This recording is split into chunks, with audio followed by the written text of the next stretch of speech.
Hello everyone, we're just waiting for the rest of the attendees to arrive. Hello. Hello Hannah, You alright? good, how are you? I'm good, thank you. Very good.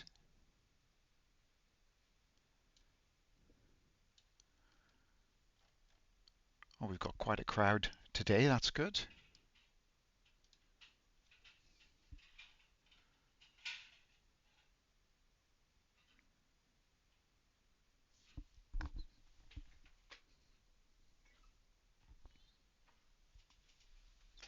Just waiting for a few more people to arrive and then we'll get started, guys.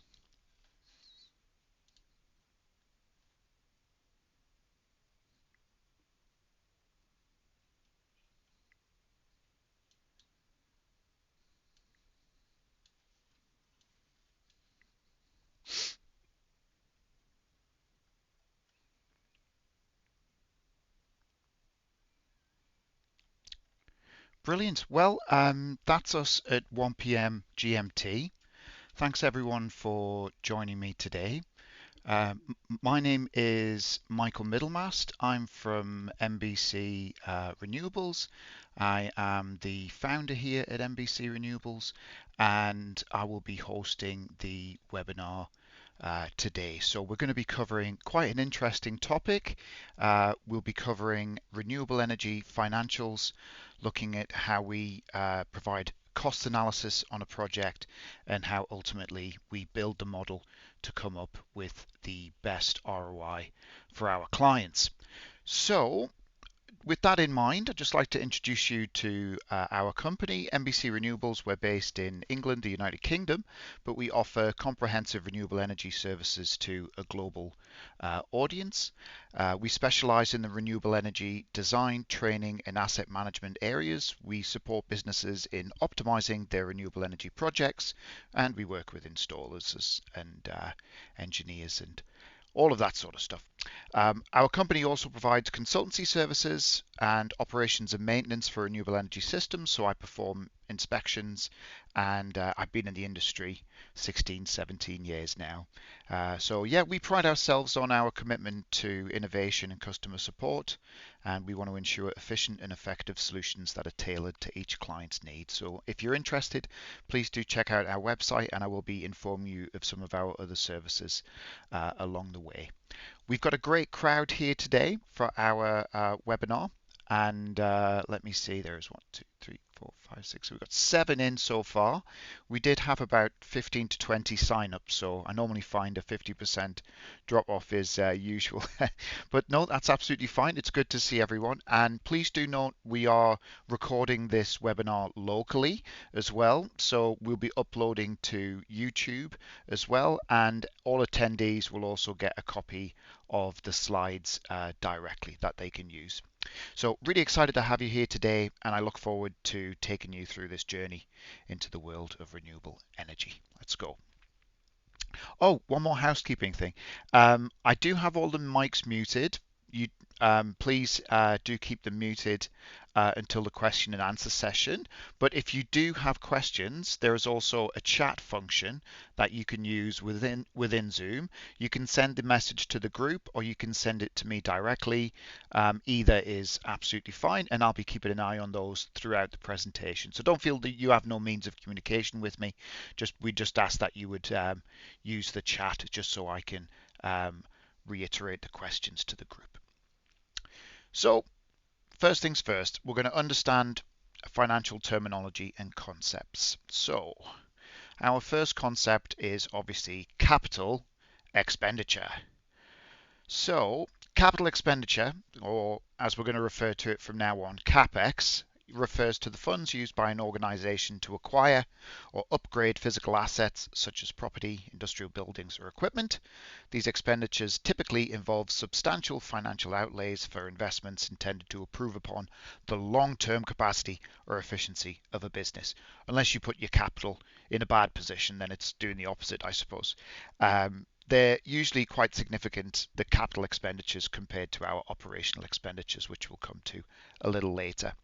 CapEx covers a broad range of costs essential for setting up a fully functional solar PV system.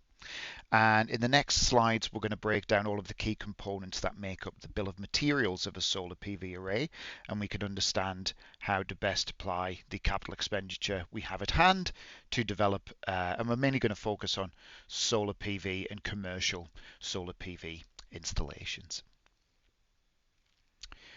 So our most expensive item on the BOM, as you may have guessed, is the solar photovoltaic modules, or colloquially known as solar panels. They're the core component, and they capture the sunlight using the photovoltaic effect and convert it into electricity. There are different types of solar panels. You may know a few: monocrystalline, polycrystalline, thin film, and they may vary in cost based on the efficiency of the manufacturer and of the design. So just to note, we are recording this locally and we'll be uploading to our website there. There's a couple of people trying to record, but we'll be recording it locally and it will be uploaded to YouTube. So what do we need to look out for when we're choosing our solar panels? Well, it's really a case of efficiency versus cost. So higher efficiency panels mean we can generate more energy from a given surface area. And this is crucial for installations where we've got limited space, such as urban rooftops. While high efficient panels come with a higher price tag, they can be more cost effective in the long term due to their higher production and potential savings on other components like mounting systems and wiring, as fewer panels are needed. So what do I mean by that? If I have a 400 watt peak panel, it's a good size panel, but that would mean I would need more mounting systems to achieve 10 kilowatt peak in total if I used a 500 watt peak module. I would have less modules to fit, therefore I would have less more mounting structure to cost. So there is an increased cost to the more high efficient panels, but then we have savings otherwise, and also we can get further savings down the line when we offset against the energy produced and what we don't have to spend with the grid. On ground-mounted systems, this is particularly of interest. We have some very large bifacial modules these days. I saw some very interesting 600, 700 watt, etc. bifacial solar modules. Not really suitable for rooftop, I would say, and more expensive and the more traditional silicone technologies. However, in the long term, you get amazing benefits in terms of efficiencies, and also we need less mounting structure because the panels are providing us with more energy within a smaller space. There's also then, of course, cost considerations. So lower efficiency panels inherently use lower grade of materials to be built. The silicone is less pure. So it makes them less expensive in the upfront. So you're lowering your CapEx by using lower efficiency panels, and they may be more economical for applications with lots and lots of space, such as ground mount solar farms. So there is a case there to say, opposite to what I just said for the bifacial panels, that if you do have loads of space and you would rather save the CapEx on the modules rather than framing and labor, then the more cost-efficient panels can be considered. The total cost must consider not just the panel cost, but also installation, balance of system components, and operational expenses. Another idea to explore here with solar photovoltaic modules is the string length. So often the most common string length these days is a maximum of 1000 volts DC. However, there are panels that can sustain a 1500 volt architecture, and this can significantly lower the overall CapEx on the bill of materials. On the balance of systems, we have fewer strings because we're connecting more strings in series. So 1500 volt systems do have their advantages. Out of interest for you all, this panel on the right here is a polycrystalline module. We can tell that because of the square cells. A monocrystalline module has the little diamond cut out of it on the wafer side. So it's a little bit UK centric, our presentation today, but it does have international implications as well. There are two real certifications that we should look for when we're buying panels. if they're to be used in the UK, strictly speaking, they should be registered under the Microgeneration Certification Scheme, which is called the MCS. It's a mark of quality and reliability. Products and installers that are MCS certified, they've met rigorous standards which can give confidence to consumers and investors. So check out if the panels you're using have the MCS number, because if you don't, and the second point here is your clients are not eligible for the Smart Export Guarantee. So if you use a module that's not MCS accredited, they can't get the SEG. So it's really important that we use modules that are MCS accredited. Another thing we should look at when we're selecting solar panels and looking at the reliability of them is the Bloomberg New Energy Finance, or the BNEF Tier 1. It's a ranking system created by Bloomberg to classify solar module manufacturers solely based on their financial stability and reliability. Interestingly enough, there isn't a Tier 2, there isn't a Tier 3, there is only a Tier 1. And to meet the criteria for T1 status, you must have demonstrated an ability to secure non-recourse financing, a track record of supplying products to large-scale, bankable projects, and an overall healthy financial situation within the company. The reason this is quite important is because solar modules come with two warranties. We have a factory-based mechanical warranty, but we also have a performance-based warranty. And that performance-based warranty is guaranteed by the module supplier for 25 years. So we need to know that this company is going to actually be here in 25 years. So what you'll find is panels that are not Tier 1 on the Bloomberg New Energy Finance list, so they're basically not on there. They will be cheaper, so your CapEx will reduce, but it's more than likely they won't have a good performance warranty, and you could run into problems later down the line.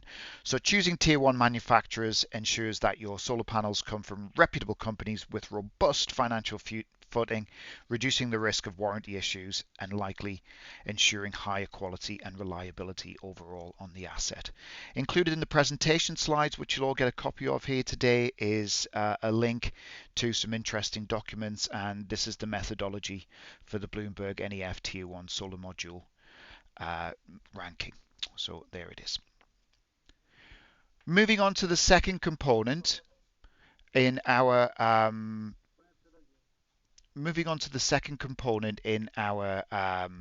overall system. The second component that causes us, not causes us, but costs us the most in our bill of materials and takes up a large portion of our capital expenditure is the inverter technology. So we're going to explore this now. For those of you who don't know, I know I'm talking to a lot of solar professionals here right now, but an inverter's primary function is to convert the direct current produced by the solar panels into alternating current suitable for use in home appliances or to feed into the grid or whatever other application we want the energy to be used for. Inverters perform crucial system protection and performance monitoring functions, and that performance monitoring we're going to look at more later. They are the second highest value items in your BOM. Now there's three main types, and don't worry, we are going to look at optimization as well.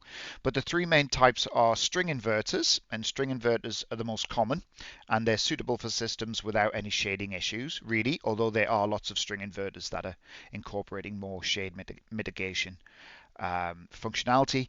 We have microinverters. Microinverters are small inverters that are installed on each panel or a few panels together. There are microinverters out there now that take a couple of panels at once, but they mitigate shading and module mismatch effects, much like power optimizer systems, and it kind of combines an optimizer with an inverter. We then have central inverters, and they're installed in large-scale solar farm installations, often with megawatt peak capacities. So those are the really big inverters we would see on the solar farm. So we're going to explore these a bit more now. So string inverters, again, these are the most common types of inverters that we see on the market. String inverters are named so because they're connected to a series of solar panels called a string. The DC power from all the panels in the string is then fed into the inverter, where it's converted to AC. String inverters are generally less expensive than microinverters and central inverters, and they offer more affordable upfront costs for small to medium-sized installations. So on your commercial and industrial projects, etc. Sometimes microinverters and optimization systems cannot be viable financially, and if we can ensure a nice, robust installation process and ongoing maintenance process, there's nothing wrong with putting string inverters in there. So some of the advantages are they're very easy to install and maintain. They're very scalable for both residential and small scale systems. We can stack them up together, and they're quite reliable, believe it or not, if installed correctly, because string inverters have been around a very long time. Some of the disadvantages we have of this type of technology is the performance of the whole string will be impacted if one panel's performance is reduced, so due to shading or dirt. So that's where microinverters and optimizers have an advantage, and monitoring is limited to the string level rather than the actual module level, which we would have again with the microinverters. But yeah, string inverters I'm a big proponent of. They provide a cost-effective solution for installations where panels receive uniform sunlight exposure, so minimizing voltage mismatch with minimal shading issues. They lower the initial investment and can lead to a faster payback period and greater overall ROI for small to medium scale systems. So very, very popular technology, string inverters. I'm sure we've all seen and used them in the past. So microinverters, as the name suggests, are very small little inverters that are installed on each individual solar panel, and they convert the DC to AC directly at the panel level. So this allows each panel to operate independently. Microinverters are typically more expensive per watt due to the need for multiple units. So what we say is the initial capital expenditure of the microinverters themselves will certainly be higher than the capital expenditure of a string inverter. However, you save with microinverters in other ways, and one of the other ways you save is you've got AC coming off the roof instead of DC. So AC balance of system components are cheaper than DC balance of system components, so it's going to be a cheaper home run. We also have less of a voltage drop on the AC side, so they're more efficient. We mitigate the shading, and obviously we get that module level monitoring. So microinverters are a good option if we're willing to fork out a little bit more CapEx. So some of the advantages just summed up there. We've maximized energy harvest because each panel operates independently, reducing losses due to shading, dirt, or panel mismatch. We've got detailed monitoring at a module level. The flexibility is really key because we can expand the system incrementally. So if we can put 100 micro inverters and modules on a roof, it's easy enough to then put another 100 on. With the same microinverter system. It can be more difficult to integrate string inverters into upgraded systems. Disadvantages we've already talked about: an increased initial investment, and this is really quite a concern, but we're adding more complexity into the system. We've got more connections, there are more moving parts, as it were, to go wrong. So just in summary, microinverters can maximize energy production, particularly in installations where shading or varying panel orientations are issues, so that's another good point. The ability to optimize performance at the panel level can lead to a higher level of overall energy yields, increasing the ROI in the long term, despite higher initial costs.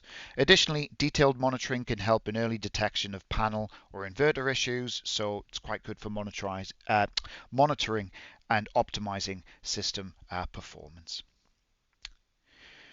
So a little financial comparison between the three. I'm not going to do a whole slide on central inverters. They're essentially string inverters at a larger scale and designed for utility scale systems. But just a little word on central inverters to give you a scenario. I'm not biased either way, but if I had a 2 megawatt solar farm and I could fire that solar farm with 20 100 kilowatt peak string inverters. So I'd have 100 kilowatt peak dotted about with my 100 kilowatt peak solar string inverters. I could also tie that whole farm to a 2 megawatt central inverter. Now there are benefits and disadvantages to both. So with the string inverters, there is uh, more stringing to do, more balance of system components, more moving parts to go wrong. Uh, but with the central inverters, if my central inverter goes down, I've lost the production of the entire plant. Whereas if one string inverter goes down, I've only lost 1/20th of my plant production. So very, very interesting. So string inverters offer lower initial costs and they're suitable for sunlight with uniform conditions, offer a quick payback. Central inverters, more economical for large-scale projects, offering higher efficiencies, centralized management. Microinverters, higher upfront costs but can provide significant long-term benefits, especially in shaded or complex installations.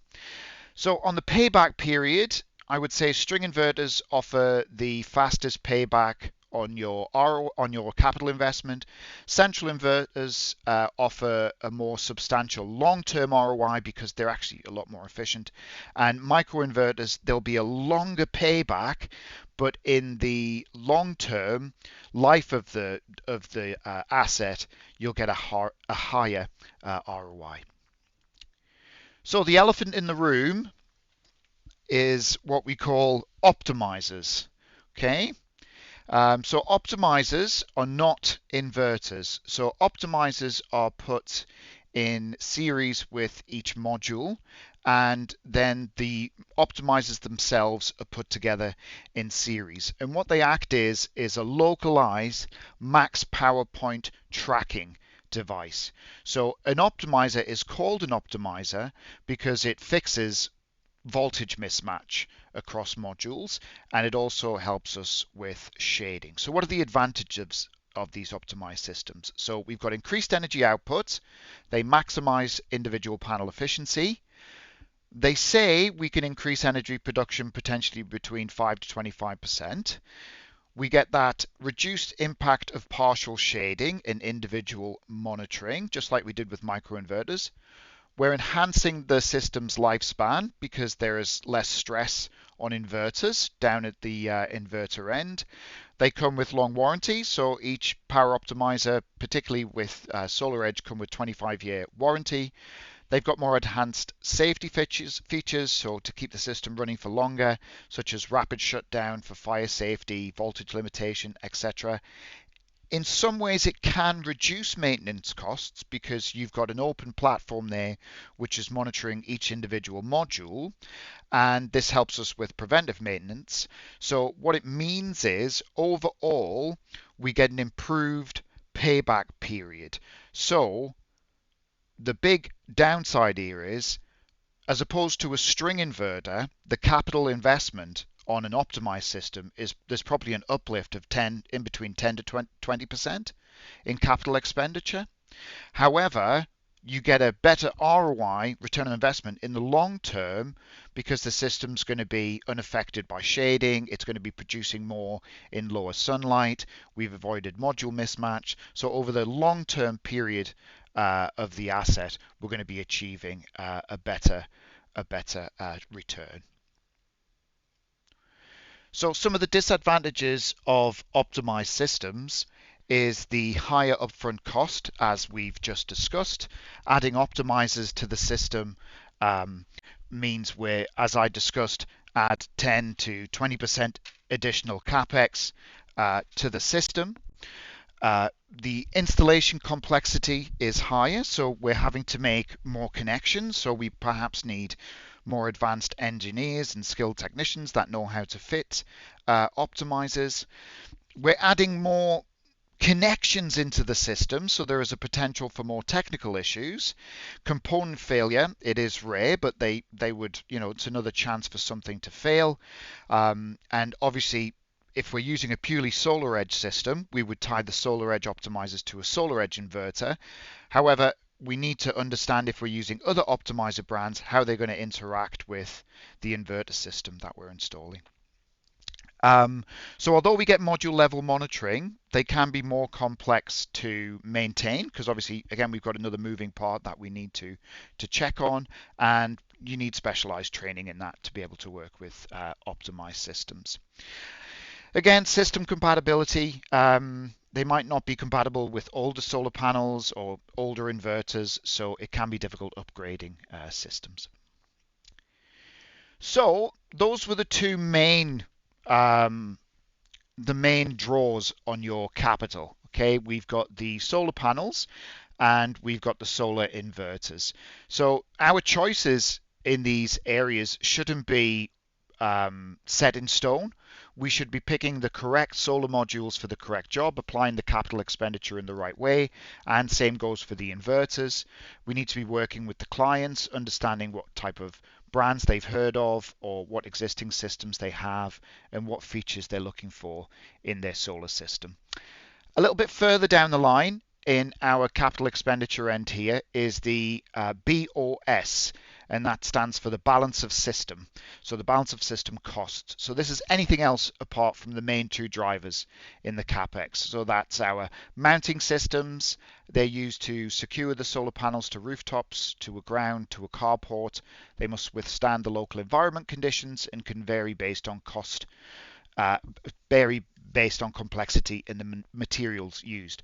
So a really good analogy I like to use here is a trapezoidal roof mounting system is a very short cut aluminium rail which is attached to the system with a bonded washer, screw and some EPDM tape, and it's very, very cost effective.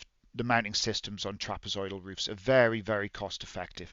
However, if we look at a residential system, like a tile roof system, they're more expensive because we've got more fixings, more aluminium, and the same thing for ground mount systems. How do we want to achieve our ground mount? Do we want to double stack the modules? Do we want to pile drive? Do we want to screw?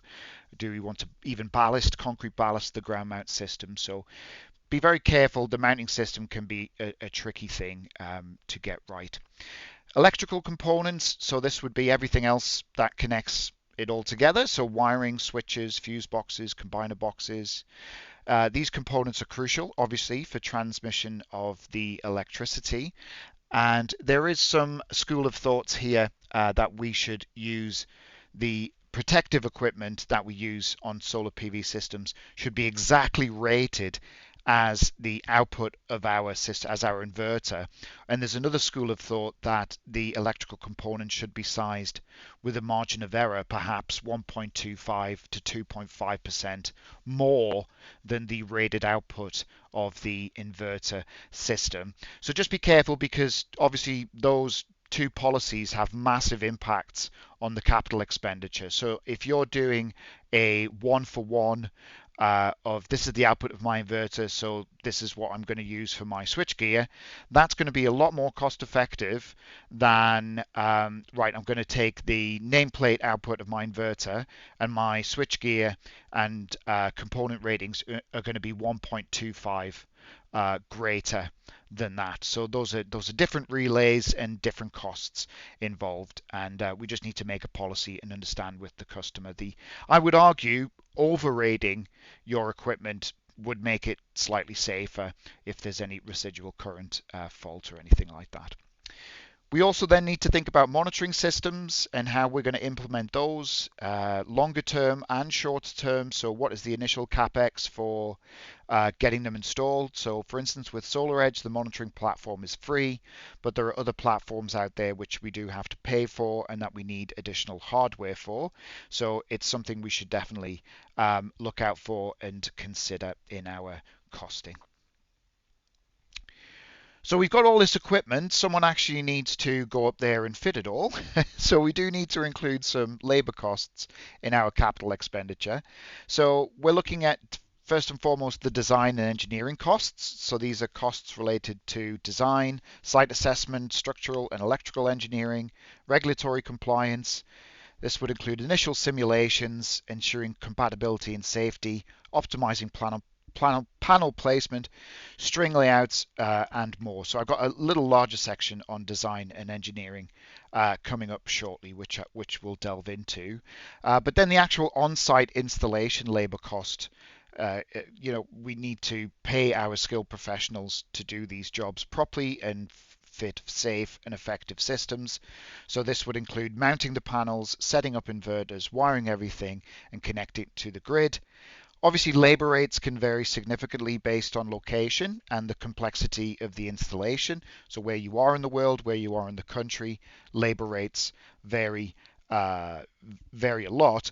And then also what the actual work is doing. So this is just the way the world is, but roofing staff normally earn less than electrical staff, etc., etc. So we need to plan out our installation labor properly, and not only the labor cost itself, but also when we look at housing people, feeding people, this all needs to go into our capital expenditure. There's then project management, so some oversight to ensure the project stays on schedule, within budget, and adheres to all safety and quality standards. Again, project managers, how many project managers do I need on the job? What do they need to coordinate? What health and safety aspects are they needing to be looking out for? All of this we need to blend into our labor costs. Another big thing we look for in the CapEx is the access and site preparation. So if there are any fees or inspections that need to be performed by the local council, we need to certify the installation complies to all relevant local codes and standards, for instance. That's something we should cost for.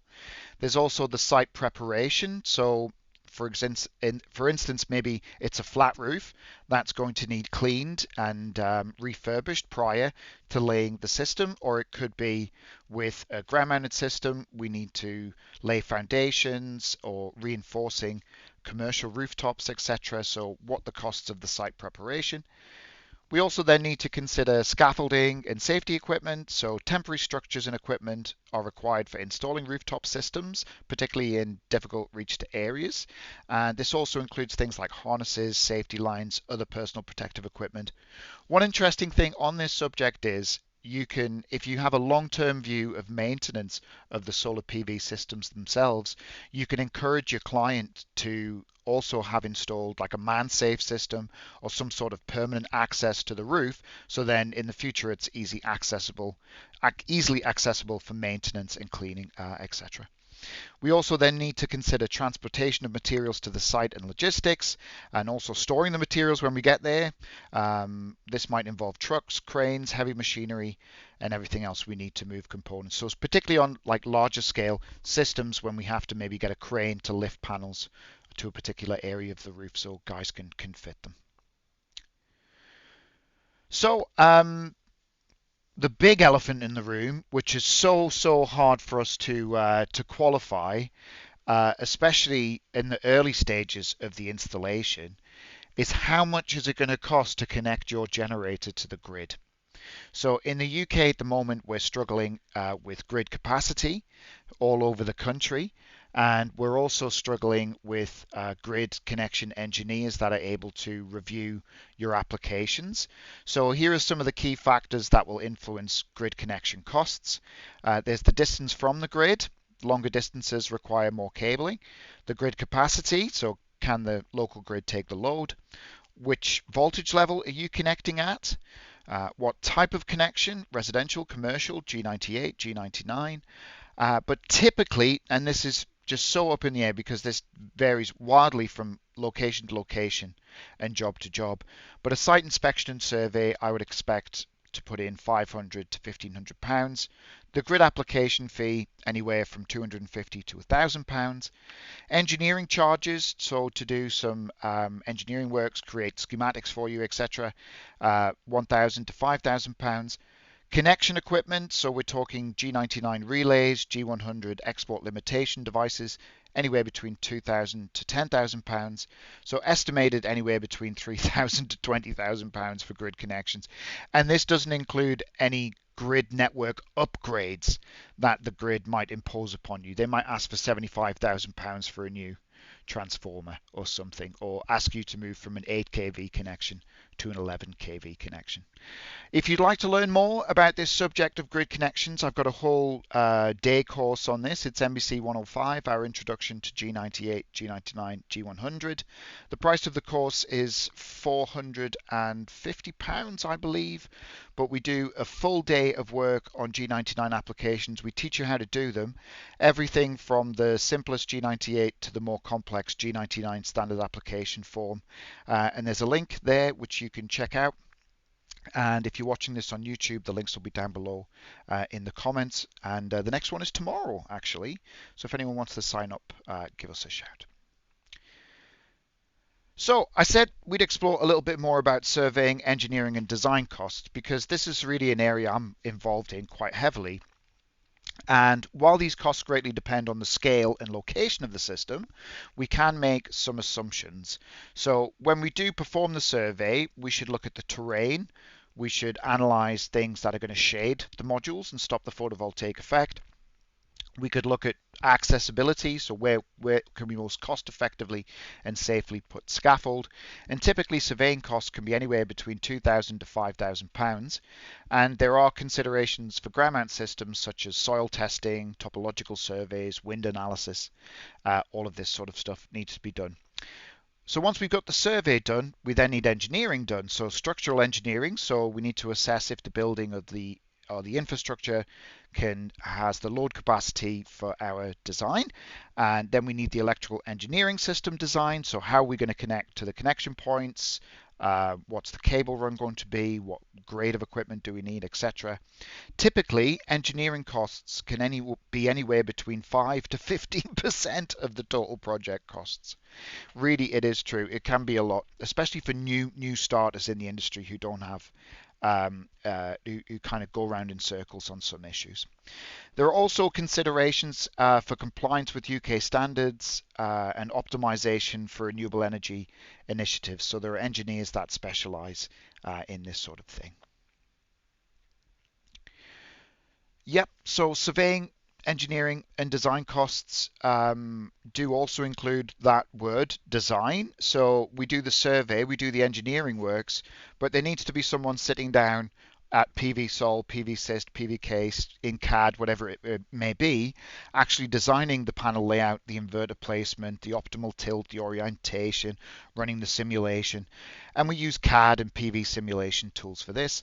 Typically, this can be anywhere between 3 to 8% of your total project cost. So we provide a lot of design work, and if you want a good job done and a lot of work done, it's not cheap, but it is cost effective. We need to take into account aesthetics, etc., etc. So total cost estimation for this whole thing, as we mentioned, is between kind of 10 to 20% of the overall budget. And if you'd like to learn more about renewable energy design in detail, we also have our MBC 103 renewable energy design course. You'll learn about 2D and 3D modeling, how to add consumption data correctly, choosing correct loads, inverter matching, loads of good stuff. And actually, our case study, when we come to the end of our time today, will be based in PVSol, and I'm going to show you exactly how those financial calculations are run. So that's capital expenditure.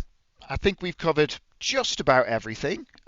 We've talked about everything from the cost of solar modules to the cost of the inverters, right down to the cost of a design. So these are all of our considerations for capital expenditure. So this is what we're putting together in terms of how much the system is going to cost. But then obviously, moving forward, the system will have an operational expenditure that we need to make our clients aware. Now, to understand what the operational expenditure of a system should be is very tough, because it really depends on the location. Places where we have a higher amount of pollution or dust or dirt, they're going to need to be maintained more regularly. They're going to need to be cleaned more regularly. Systems without optimizers probably need to be performance tested more regularly, IV curve tracing, etc. So what I would suggest is, in this scenario, to get our OPEX costs, we need to really assess the situation where we're going to be putting the system. Okay, and then we make an assessment on what the continuing operational expenditure would be. So here's a very simple sample maintenance schedule. So we can do a visual inspection monthly. This is something we can train on-site staff to do, perhaps. Cleaning panels every 3 to 6 months, depending on the location, removing bird droppings and other residue. Monitoring systems should be in place to keep an eye on it from afar. We should review all the electrical equipment like inverters, wiring, etc. on a quarterly basis. We can do performance analysis things, so looking at the actual output of the system over time, etc., etc. We need to build a properly robust maintenance program for our clients. And again, from us here at NBC Renewables, we offer a course which allows you to do just that, to build up a commissioning process and an operation schedule. It's NBC 104, it's CPD certified, it's the safety testing and commissioning. I run through everything from IV curve tracing to thermal imaging to creating a maintenance schedule. So do check out NBC 104 if this is a subject you're interested in. So that's our CapEx and our OPEX. If anyone needs any clarifications on anything, you just let me know. We've got our chat here. But time is moving on, and I would like us to get through the funding and financing options. So we've built our project, we've done the project development, we understand the capital expenditure and what kind of mode of installation we're going to go with, which products we're going to use. We understand now that we're developing an ongoing operational plan for maintenance. We know that we have to make a good grid application, get all those ducks in a row. And now we need to fund it. So how are we going to fund this? So the simplest is the client can pay for it, but there are other mechanisms that we can explore. So particularly just in the UK market, let's explore some commercial solar funding mechanisms. There are a variety of mechanisms available to businesses looking to invest in commercial solar photovoltaic systems. These mechanisms aim to facilitate the adoption of solar by reducing the initial financial burden, CapEx, and providing long-term economic benefits. Oh, good question from Mr. Mohammed. Yes, sir. The cost of the inverters to replace them over time is absolutely key. So we should build that into the annual money that we put aside for maintenance. So what I say is we should put a percentage of the initial CapEx of the job aside every year, and a portion of that will be allocated to ongoing maintenance, and a portion of that fund will also then be allocated to future replacement of parts. So yeah, very good, Mohammed. Yeah. Well, and Mohammed's follow-up question is, would it be 2 or 3 times replacement over the lifetime? Again, a very good question. I think this relates back to the warranty of the inverter. So solar PV systems generally are supposed to have a lifetime of 25 years. I think it could be a lot more. But if your inverter has a lifetime of 10 years or warranted for 10 years, then likely you would want to change it 2 times at least during that time. But if the inverter's working fine, there is a case to say, well, we'll just leave it. But inverter technology is becoming more cost effective all the time. So yeah, very good question, sir. Yeah, I hope that answers it for you. We should relate it back to the warranty period of the inverter, because generally the warranty of a product is how long the manufacturer thinks it's going to last. Yeah, how long they think it's going to last. So just back to our funding mechanisms. The primary driver here in the UK at the moment is power purchase agreements. I'm going to explain how they work. We've then got things like contracts for difference, REGOs or renewable energy guarantees of origin, government grants and loans, leasing options, and self-funding and investment. So I'm just going to take a quick drink here. 1 second.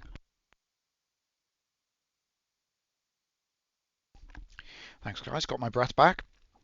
So a power purchase agreement is a very interesting mechanism that's used the world over, but incredibly popular here in Europe at the moment. It's a contract between a solar power generator and a buyer, usually a business or a utility, in which the buyer agrees to purchase power generated from the PV system or renewable energy generator from a specific period, or specified period rather. PPAs facilitate financing of solar projects by guaranteeing a long-term revenue stream for the investor, thus making solar projects more attractive to investors. So some of the key features, okay, typically we're signing up for 10 to 25 years. The price is frequently set at a fixed rate or includes escalators to adjust the price over time. So this is very different to the open energy market that we're experiencing from the grid, which fluctuates rapidly. With a solar PV system, whether it be behind the meter or in front of the meter, we can set a fixed rate for that energy use. The solar provider owns and maintains the system while the buyer consumes the energy, and we need to give some sort of performance guarantees that us as solar providers, the system is going to work to the level we've said it would. So I give a quick preview there, but there are a couple of types of PPAs. We've got on-site PPAs, or what we call behind the meter.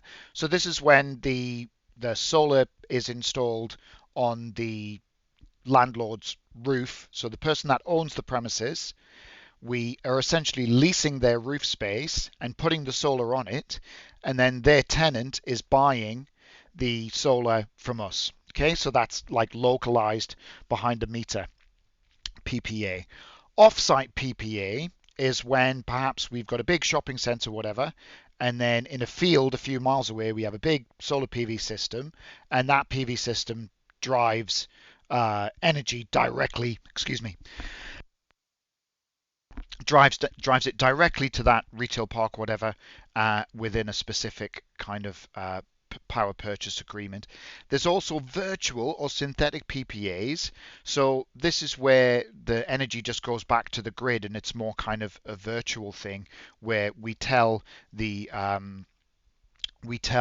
body that who's regulating it, Ofgem, that we've generated this much electricity and we want to trade it in for renewable energy certificates. So the benefits of PPAs, first of all, for buyers, they save costs. So access to solar power at lower rates than conventional electricity. As mentioned, it's very predictable, and they mitigate the risk of exposure due to price volatility. Last year, we had a massive spike in energy costs. I saw a lot of businesses jumping up to 60 pence per kilowatt hour for their solar, for their grid connected import energy. And what the PPA can do is they can offer them a rate that is cheaper than what they're getting from the grid. But because the levelized cost of energy for solar is around 7 to 9 pence, they can still make a profit. So if I make my solar at 7 to 9 pence and I sell it to the customer at 20, and they're buying it in from the grid at 60, well, the customers save 40 pence, and we've had a gain as an investor. So yeah, for solar providers, we've got a secure long-term revenue stream, and it ensures a stable cash flow, and it's easier to finance these sorts of things. There are some challenges. These can be very complex contracts. Negotiating terms can be very intricate and will require some PPA lawyers. Yes, there are people specialized in this field.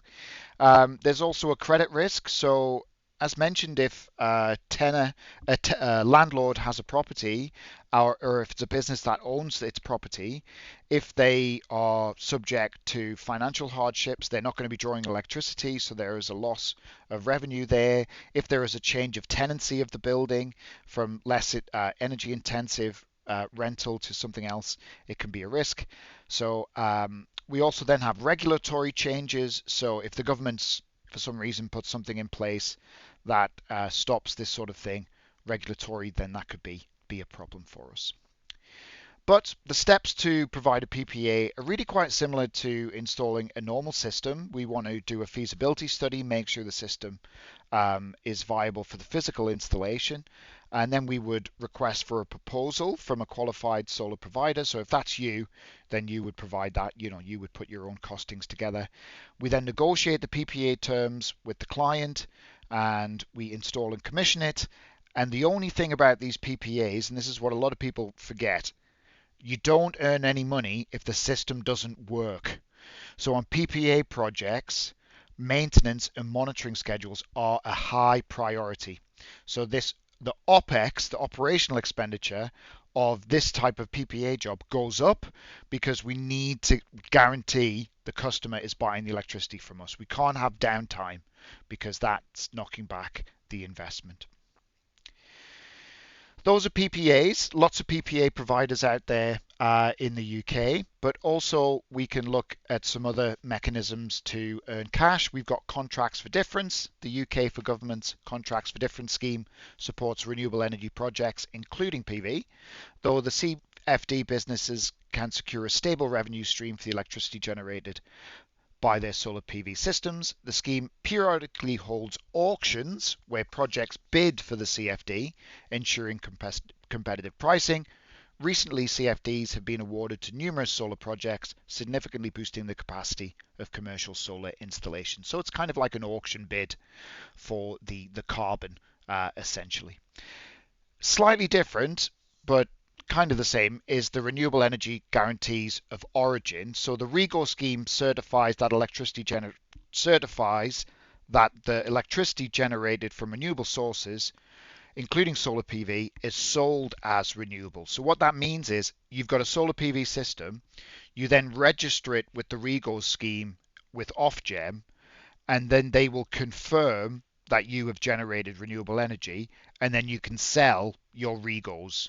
And regos, I think, go for something like £22 per megawatt hour of renewable energy generated. Don't quote me on that. There are brokers and stuff that we can find. Certification can be valuable for commercial entities, especially aiming to demonstrate their commitment to sustainability. So we need to offset our carbon there.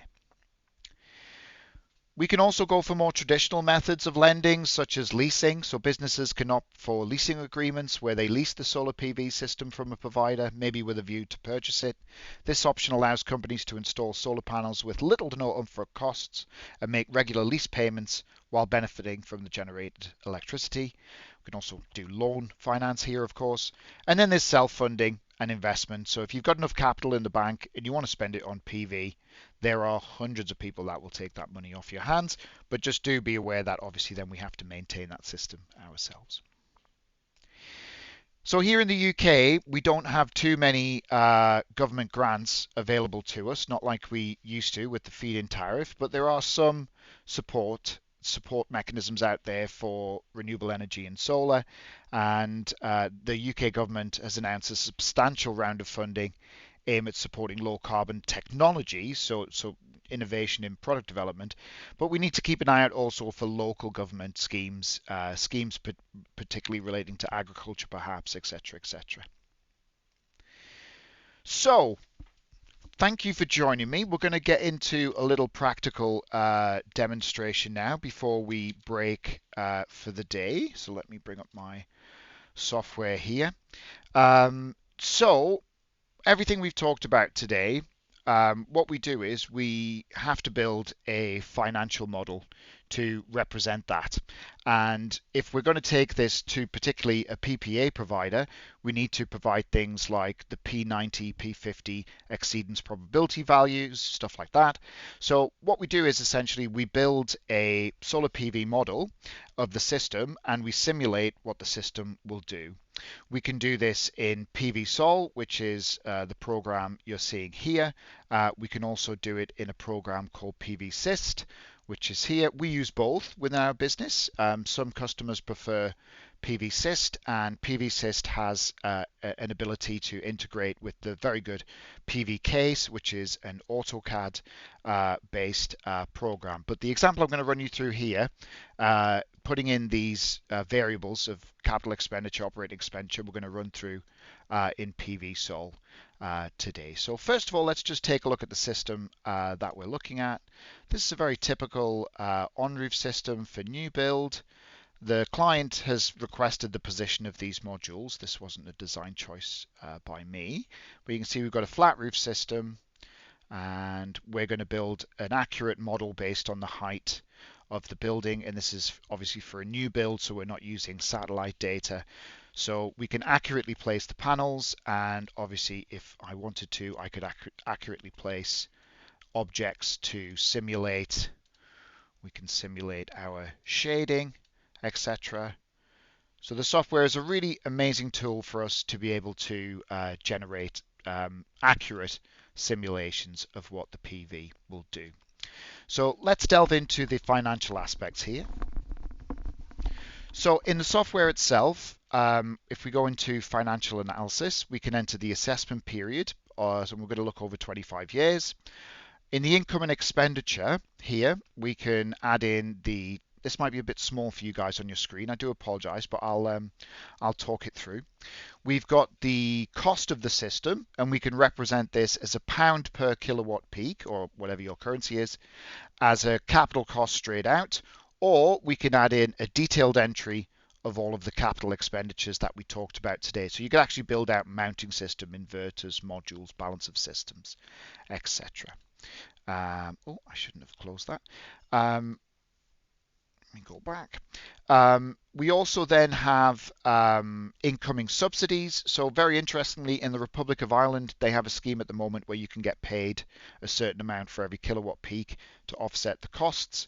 We then look at our operational costs here, and you can see in the software we can set it as a pound per annum, a pound per kilowatt peak per annum, or a percentage of the initial investment. So you can see here I've got it set out for every year we're going to put aside 2% of the initial investment. That's a little high for this project, so I'm going to put it at 0.5%. Any other costs we can add in here also. Moving down, we can also add in a loan if we wanted to, so that it has a good loan functionality, but we're not going to do that today. And then also under tax, we could allow for tax, but we're not going to confuse things by allowing for tax. So that's our system setup. So this system at the moment is costing around about £98,000 installed for a flat roof system. We would then choose our feed-in or export mechanism. So here we've got the surplus feed-in. So surplus feed-in in relation to the United Kingdom, this would be the smart export guarantee rate. And you can see here I've got it set in at 6 pence per kilowatt hour. So for every kilowatt hour that the solar PV system generates, we can get 6 pence from the grid, which is not great because if you remember what I mentioned earlier, the levelized cost of energy to produce a solar kilowatt is around 7 to 9 pence. So essentially, we want to limit the amount of export. There's also a net metering option. So if you make one, you get one, but we don't have that here. We can also apply historical feed-in tariffs or new ones. So feed-in tariffs are different to export tariffs. A feed-in tariff pays you for everything you generate, not just what you export. We then need the client's from grid tariff. So here I've got an import rate of 40p, and this is a single figure because what we're trying to understand from a user's energy bill is what we call the levelized cost of energy, the LCOE. And that is not only the unit rate in pence per kilowatt hour, but it is also everything else on their bill. So the standing charge, the this charge, the this charge, and we level it out to a single figure. And in this case, we're looking at 40p. We can then also estimate an inflation rate for that energy price year on year. So how much is that energy price going to increase every year? And right here, we've got it set 5%. Really hard figure to agree. Who knows what the energy price from the grid is going to be? It's unstable. So 5% is what people normally land at. So we can move on to the reporting phase, and the system will run the simulation for us here. And just going to zoom in a little bit. So we can see I've used accurate meteorological data. We've got our system design. We're going to lose 12.6% due to shading, probably with the rows the way they are in the building. But we also then get a financial analysis. So based on the capital expenditure and the operational expenditure that we put in, and then the feed-in, the smart export guarantee rate and the import rate, this system will pay back in 3.7 years. And you can see we've actually got quite a good levelized cost of energy there for the solar. It'll cost about 6.4 pence per kilowatt hour. So the software itself, as well as all of the technical data, let's skip down to the financial analysis. It'll break this down for the customer. So we can see all of these different costs, etc. And a really good table I like to show is this cash flow table. So you can see here, year one, the investment is £98,820. The operating cost is £489, probably a little low. The feed-in tariff that they're going to get, or the export tariff rather, is £844. But the biggest saving here is they're going to save £24,000 per annum in this first year on their energy bills. So in the first 12 months, they'll have accrued a negative 73,000 cash flow from their 98,000 investment. So what we see is that coming down until year four, and they're in profit. So over the 25-year period, this continues on. And by the end of the term of the system, that 98,000 will have turned into 944,000. And this is a real world case study here, that this is a simulation we would run for a PPA provider, etc. So one more thing before we move away from PV Sol, I would just like to show you the bankability and the exceedance probability forecast. So this essentially does some maths to tell us what the likelihood is, based on our simulation, the data we've took, that the system will generate what we said it would. So there's a 91% chance, 91.7% chance that this system will generate 71,099 kilowatt hours. So that's how the simulation software works. Again, we offer a course, MBC 103, on renewable energy design, where we can teach you how to use the software, set up these models, but also the technical aspects of this as well. So that's our time today. Mohammed says, how is the internal rate of return calculated? So yeah, just considering everything we've said there, Mr. Mohammed. So what we take into account is the savings based on the offset of their energy usage, the savings of what they'll get on the smart export guarantee. So that's how it's calculated. So we take the initial capital investment, the ongoing operational investment, and then we take off what we're going to get back from the system. So it's going to cost us 98,820 to put this system in, and I didn't simulate it right, but we saw before that it will pay back within 3 to 4 years. Yeah. So thank you for attending our presentation today. This free webinar has been very fun for me to put together and to deliver. Are we able to get the net present value and IRR? Yes, that's available in the software too. Yeah, that was from Paul there. Yeah, we can get really good output figures, and indeed what we can do as well, we can export all of this data to Excel, and it's quite common that people want the data displayed in different ways as well, and we can make different Excel models to display these sort of figures like MPV and etc. Yeah. So please keep the questions coming. This is the question time. I'm looking out at the chat now. There's been some great questions so far. Like I say, it's been very fun for me to put this together.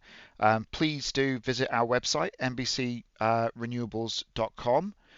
You've been a great crowd. We've had no dropouts. So thank you, Mr. Mohammed, Mr. Tasneem, to Hannah, to Dan, to Molly, to Paul, and to Sean. Everyone that attended today will get a certificate of attendance. You will also get the slides, and please feel free to drop me an email. My email is michael@middlemass.com, and you'll also see the video on YouTube. Tasneem has said, what are the reasons for the different softwares having the same calculation? I got you.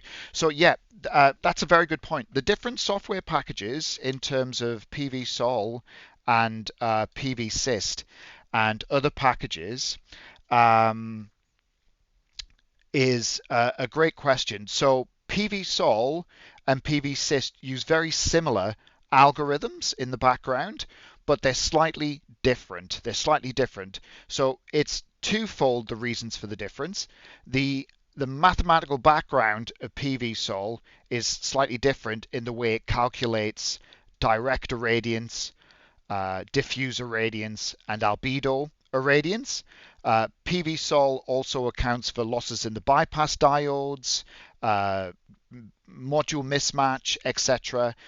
But what PV-Sys does, it adds more to that. It has more differences for loss calculations. But the big driver, and this is the second driver of the differences between the two softwares, is they use two. I think PV-Sol uses a more up-to-date meteor norm file, so meteorological climate file.